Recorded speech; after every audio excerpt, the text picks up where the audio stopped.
morning.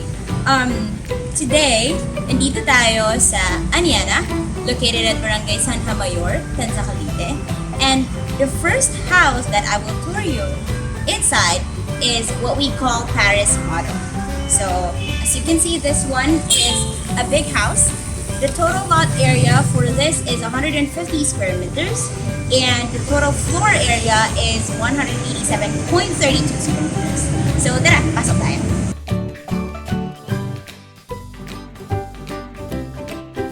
Hi, come on in. So, pasok kayo. Alright, so, pagkapasok niyo pa lang ng bahay, once you enter the home, you'll see a very glamorous yet simple looking living area. So, sala pa lang, diba? Ang ganda na. You have that idea, and of course, I would probably suggest na if you purchase any sort of houses or properties, to always add up mirrors or glass to make it look more spacious as well. Of course, it's spacious enough, but I think it would be best if you have that kind of wall sa bahay nyo. And from your entrance and living area, we have, of course, as always, easy access to different parts of the house. So, from here sa living area, dito muna tayo sa dining and kitchen. This is really my, one of my favorite actually, part of the house kasi mahilig akong kumain. So, dito tayo. So, here as you can see, meron kayo itong unique table. It's not your typical table na round, rectangle, square, sort of an isosceles triangle. And if you're really into unique furnitures, this one is a very good example. And this one actually has like 7-seater. So it's good for quite a big family na. If you actually have big family, or if you actually wanted to, always invite friends over, colleagues, etc. You can do that in here since you have a big space for your dining table. And from here you have this one is just an example, but you have a provision for your refrigerator. You can actually fit a two-door refrigerator. You can do that. Kung mahilig ka sa mag-stock up ng food like vegetables, fruits, ice creams, and actually, based on my experience, I really love that. And you have your L-shaped countertop. Here, L-shaped kitchen. You have your countertop, and this one is granite. Of course, I would probably suggest for you to have cutting board, but sometimes kasi kung mamadali ka na, diba? Bigla mo na lang hinihiwa yung mga bagay-bagay. So, granite countertop is really the best option. And of course, you have a provision for your gas range in here, or if you already have this one, this is how it would look like. And you also have a provision space for your range hood and your cabinets. Actually, gustong-gusto ko yung color na to. If I will have to redecorate our kitchen sa bahay, I would really love to have white cabinets kasi ang linis niya tingnan. It's very neat and elegante rin tingnan siya. Bagay na bagay sa kahit anong color ng bahay or kahit anong itsura ng household. So that's really a yes for me. And you also have your base cabinet in here. And one thing I really like about this is wala siyang holder. Unlike mga old-fashioned cabinets na may hawakan, yung cabinet or drawers. That's a good one, but I think this one is more of the modern way of making your kitchen more simple yet elegant looking. So, you have your base cabinets or your cabinets sa taas, and of course, as always, there's a window for more ventilation, lalo na kung halimbawa niluluto nyo medyo smoky. So, I'll probably suggest for you to also open this one. And from here, you have your dining area, your kitchen. Of course, hindi mawawala sa mga ganito magandang bahay is yung lanai.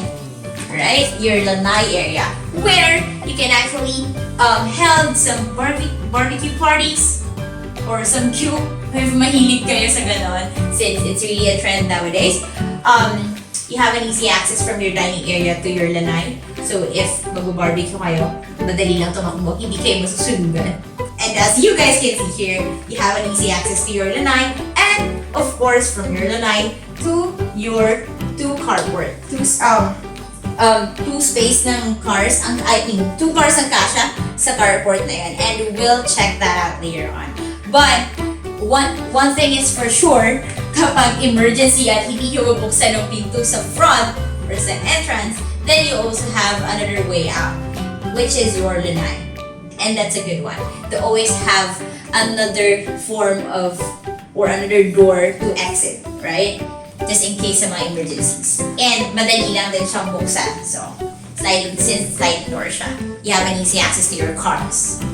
And from your lanai, dining area, kitchen, let's go to the other side of the house.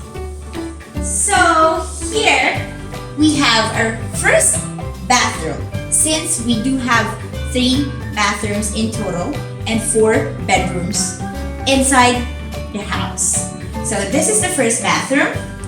You have a stand-in shower, your toilet, and your lavatory. You also have a full length. So actually this one is like a half-size mirror, but you can already see yourself in full scale in here. Since yung size niya, diba? Ganun yan eh. Kapag yung mirror is already a half-length mirror, you can already see a full scale of yourself. So, yeah. Pwede kang mag-selfie dyan for Instagram, right? And ang ganda ng bathroom. Pwedeng mag-record yung boses mo. You can sing. Most of the time, kapag kumakanta ka sa banyo, parang feeling mo ang ganda ng boses mo, diba? So, this one is really a good place to record yung mga gusto nyong i-record or mag-TikTok if you want it. And of course, as always, you have your ventilation window over there.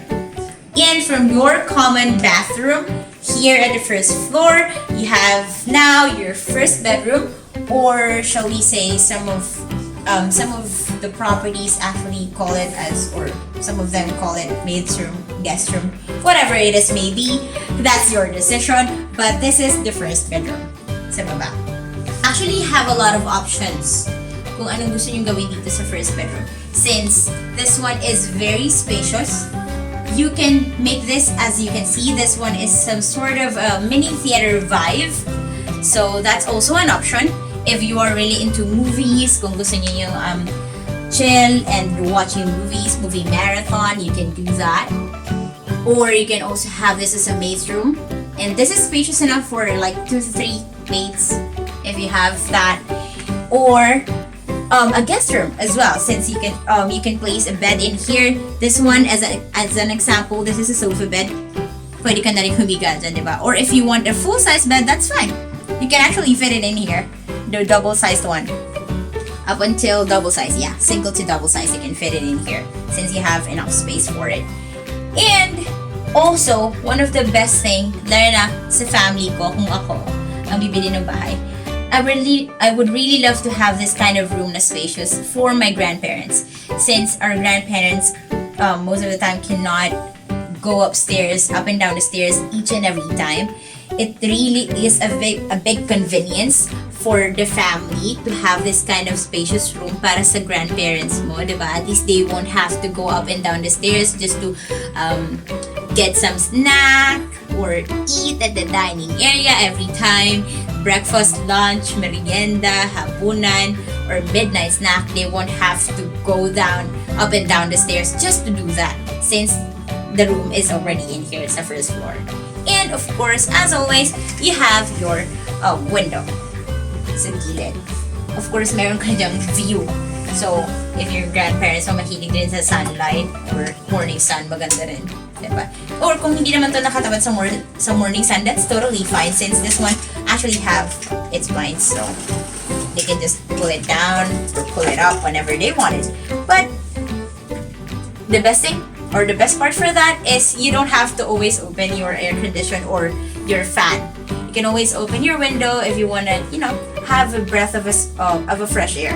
So, yeah. So, meron tayong view dyan. So, you can see, makikita nyo dyan yung mga future houses na mga kapitbahay nyo. So, yeah. And from your first bedroom, which is technically like guest or maid's room, let's go to the other part of the property or the house, which is the second floor, of course. But before we go there, I would like to show you something. Come on. I would like to show you this. I know you guys already saw it earlier or kanina pagpasok pa lang natin, but I really would love to give a specific time to showcase this one kasi I really fell in love when I saw this. Kasi in sobrang elegante niya, sobrang speechless ako kasi ang ganda niyang tingnan. It's not your typical ladder or not your typical staircase, right? You have a space beneath which you can actually stack up everything you wanted or like a hidden area. Meron akong nakita na mga samples sa TikTok na ang ginagawa nila beneath the stairs, they're actually placing small tatami chairs and then they're going to have a mini theater for a single person or a couple para sobrang yung space sobrang private. So you can also do that. Actually, recently ko lang yun nalaman or naisip since I had an idea from TikTok when I was watching. But most of the time, you can actually make this as a storage area since it's not mataas or spacious enough sa taas. So it's not a room, but a storage area can be. Or a wine stack area. Kasi most of the time, the wine racks are placed in the kitchen, right? Pero kung ako, if I were one of those wine collectors and I love wines, I wouldn't want my wines to be ruined or babasag. Especially kung may bata sa bahay, may kids, and of course you cannot stop them from running around the house. So I would probably suggest for you to have your wine stack in here, right? So, iwas basag and iwas gastos. Ang mahal pa naman ng wines. So, from here you have your staircase, and your staircase in here is actually sturdy. So, hindi ka madaling mahuhulog. And it's not squeaky as well. So, hindi siya parang horror movie na pag bumaba ka or umakyat, may tumututog. So, nakakatakot. And you have your railings in here, but you have an option to make your railings like this para mas malinis and maganda tingnan. Diba? Glass lang siya. Pero makapal yung glass. And let's go upstairs. Shall we? Okay, so here from your first floor, I also would like you guys to see, if hindi nyo napapansin, there is actually lights beside it. And ang ganda. Right? Kasi if nighttime and you're a person who actually wants the house to be dark at night, like gusto mo pinapatay yung ilaw sa gabi, that's a good thing kasi you wouldn't have to grab or open the lights, grab a flashlight just to go down the stairs since you already have source of light beside your stairs, right? So that's a good thing. That's a win-win. Actually, this is my first time to see something like that inside a house. Kasi most of the time sa mga establishments ko siya nakikita. But that's also a good idea to have placed in your property. So let's go upstairs, okay? Alright, so here we go. We are currently at the second floor of the Paris model. You see me here standing for a scale in the common hall. So, meron ditong bookshelf. This one is a shelf. Actually, it's a shelf. And you can also make it as a mini office if you want it. Lalo na kung work from home kayo and you just want an easy access to your room. Pero ayaw nyo rin na magtrabaho sa inside ng room nyo para may maganda kayong backdraft. Like this one, which actually has a painting or a plain backdraft, whatever you wanted. You can make this as a den or an office if you want. And a good thing, kapag nandito ka, if you're just working or you just wanna like magmuni-muni, diba? You have this. Yeah, there you have it. This is not just a window, by the way. This is your first balcony. We actually have two balconies. This one is a loggia balcony since it actually has a roof na connected sa roof ng bahay. and you have an access outside. Of course, you can see what is outside, what is whoever is in your front door. You can see it from here, or you can place a mini table and a chair if you wanted. Parang kape-kape lang, diba? Lalo na sa umaga, sarap magkape, sarap ng bahay, and then chika-chika ka lang dyan sa labas, kung sino yung tao dyan sa labas, or you can just greet the persons or your kapitbahay passing by, right? So you can do whatever you wanted in there. And from that area, from your common balcony, common hall, let's go to the second bedroom, which is technically the first bedroom here sa second floor. And here we go. There you have it. As you can see, this bedroom actually has a glass wall. So, kita mo yung tao naglalakad sa labas. Kita mo rin yung staircase. Yan. You actually have an option to add a blinds in here para if you want some privacy, of course you can have it, as always. And you have here a double-sized bed. And as I can see, this is spacious enough for you to have a queen-size bed if you wouldn't have this kind of option na kagaya ng closet na ganito. That still depends on you. So yan. Still depends on you. And of course, you always have a window for ventilation, view, for you not to be suffocated inside. Kasi most of the time, we are using air conditioner, or air condition rather. But I would probably suggest for you to also have a bit of fresh air from time to time. And actually, I think nakita nyo kanina itong closet. Ang ganda niya, diba? Kasi you have space and it has LED lights inside. So, you wouldn't have to open your lights room. Just say, for example, gabi na, and you just want to grab something inside your closet. You don't have to open up all the lights inside the room because it already has lights inside. And that's a good point as well. Right? So from here, from your first bedroom on the second floor, let's go to the other part of the house. Sa right side naman tayo. Okay. Oh, but before we go there, I think let's save the best for last. Punta muna tayo sa kabilang room. Sa katabing kwarto lang. So, just across the first bedroom is your second bedroom. So here we have a sample for 2 beds. Say for example, you have kids. Now, they can share this room since it's spacious, more spacious. Sample for the other one.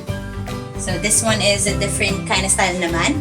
You have your 2 single-sized beds, your window, of course. Ganda.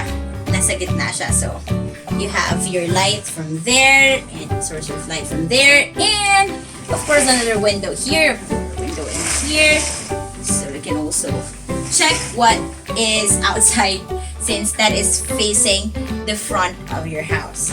And one thing, I also would like to recommend this one. Kung gusto niyo lang naman, if you are the kind of person na gusto palagi mukhang spacious yung loob ng bahay, that is what I'm talking about. Having a glass wall. Ayan, parang mirror. So, diba? Parang ang laki-laki ng tignan ng kwarto. Though it's really spacious enough, but it adds more space looking into it, and of course elegance as always. And you have your closet in here, your table, your shelves, whatever it is that you want to add. This is just a sample, but aside from that, we also have, of course, our second bathroom for the second floor. This is the common bathroom for your second floor. You have a stand-in shower, your lavatory, of course, a half-length mirror, and your toilet. Ito lagay ng sabon, your rack, so you can hang your towel or bathrobes, and of course, your window for ventilation. And ang ganda talaga dito mag-videos, or as you can hear my voice for recording, kung halimbawa mahilig kayong kumanta or sumaya, whatever it is, you can do it inside, just inside your bathroom. What more sa mga kwarto, diba? And ang ganda ng sounding sa loob.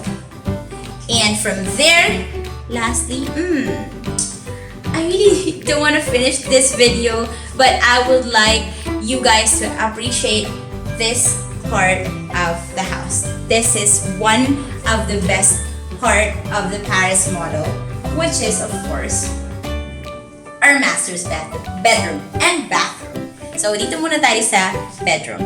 So as you can see, ang spacious niya, ang luxurious tignan, but ang simple. Kasi most of the time, pag luxurious, hindi masyadong simple tignan, di ba? Masyadong extravaganza.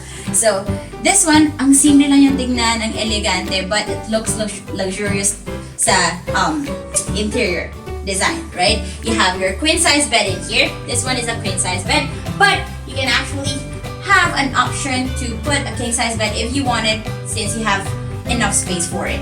And you have your table in here, your drawers, your television, you can hang it or whatever you like. Kung meron kayong TV shelf, you can also do that. And of course, as always, you have a window, but this is not just a window. It's not just a window. Oh, sorry. Well, I think I can open it from here and yada! Yeah, there we go. So let me just open this one. This is also a loggia balcony since it's roofed. But this one is more spacious than the common balcony that I actually showed you earlier. So, mas malaki siya, mas spacious. You can add up halaman. Kung plantita kayo, you can place your halaman in there. You can like put a mini garden for it. Alam niyo yung mga nauuso ngayon na sa mga plantita, nilalagyan lang nila ng stack. Yan. Ng plant stack, and then you can just place any plants you wanted na pwede sa bahay, of course. Hindi yung pang vineyards. Syempre, hindi naman maganda tingnan yan. Pero, that's still your option if you want it. But I would probably suggest for you to have like small plants and then a mini coffee table and 2 chairs, mini chairs if you wanted, lalo na sa umaga, magandang magkape sa ganitong view.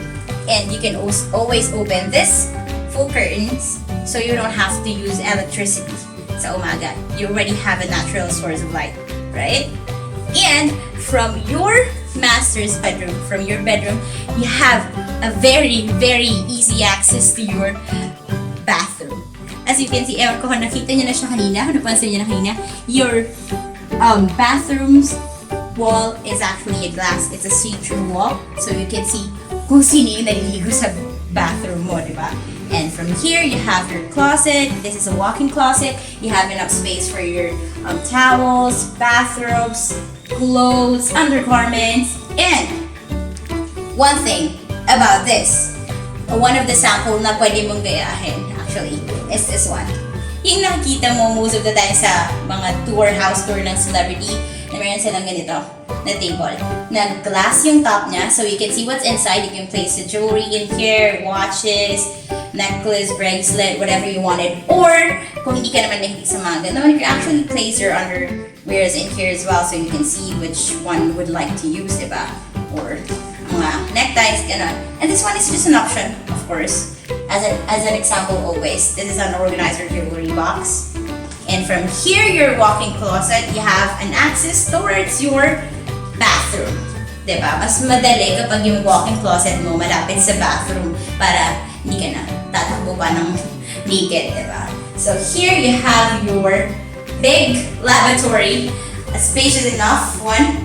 This one is a full lavatory. You have a full size length mirror, so you can see yourself every time you want to look as glamorous as possible. You have your toilet in here, a rack up sa taas. Yan. You have a rack. Yan. Lagay na talaga yun dyan para kung may gusto mong ilagay pa or ipatong. And from here, you have your bathtub in here and standing shower. So, ito talaga yung pinakamaganda dito na part. For me, since I'm a girl, I really am fond of beautiful things and simple yet elegant looking. This one is a yes for me. And this one is a different bathtub kasi most of the time, yung mga typical na properties or houses na may bathtub is just the rectangular one. So this one is sort of an oval, but not, hindi ko alam kung anong shape siya, but some sort of an oval. So So yung mga nakita natin sa Korean drama, right? Ganyan siya.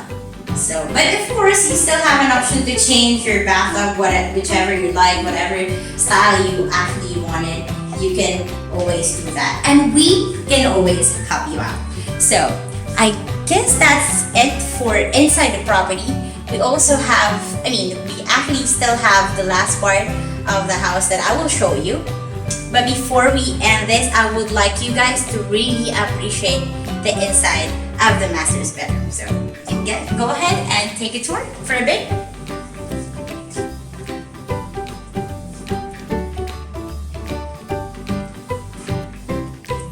And there you have it. So for the last part of the property, pupunta tayo sa baba just to show you the carport. But it ends in here for the tour of the Paris model. So just in case you needed some advice, you have concerns, inquiries, you can always message us. You can follow us on Facebook, that's Shining Star Digital. And you can always watch our videos for you to see the inside of our properties. And of course, what is it for you? Kung gaano siya kaganda, sample ng bahay, designs, whatever it is, you can always watch or rewatch this video for us to be able to help you with your preferences. And before we go, I would like to appreciate you guys for watching and having a tour with me inside the Paris model. My name is Lynn, and thank you so much. I hope to see you again next time.